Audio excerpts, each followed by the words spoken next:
अस्सलाम वालेकुम नाज़रीन, JN न्यूज़ HD के साथ मैं हूं नाइला भट्टी। नजर डालते हैं आज की अहम खबरों पर। खबर शामिल करते हैं बलोचिस्तान के शहर ओस्ता मोहम्मद से।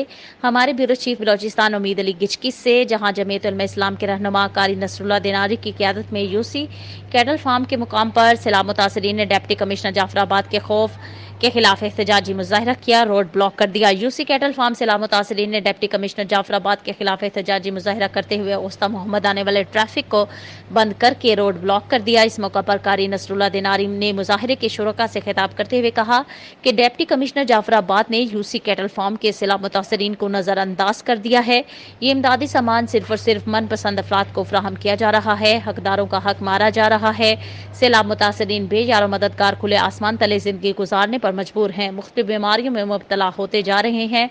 हम वज़ीर आला बलोचिस्तान चीफ सेक्रेटरी बलोचिस्तान से मुतालिबा करते हैं कि डिप्टी कमिश्नर जाफराबाद को फौरी तबादला करके सैलाब मुतासरीन की दाद रसी करें। इस मौका पर शुरका ने रोड पर टायर जलाकर हर किस्म की ट्रैफिक के लिए बंद कर दिया और ज़िले और तहसील इंतजामिया के खिलाफ नारेबाजी की। ताहाल सैलाब मुतासरीन एहतजाजी मुजाहरे से इंतजामिया की जानिब से कोई भी मुज़ाकरात के लिए नहीं आया।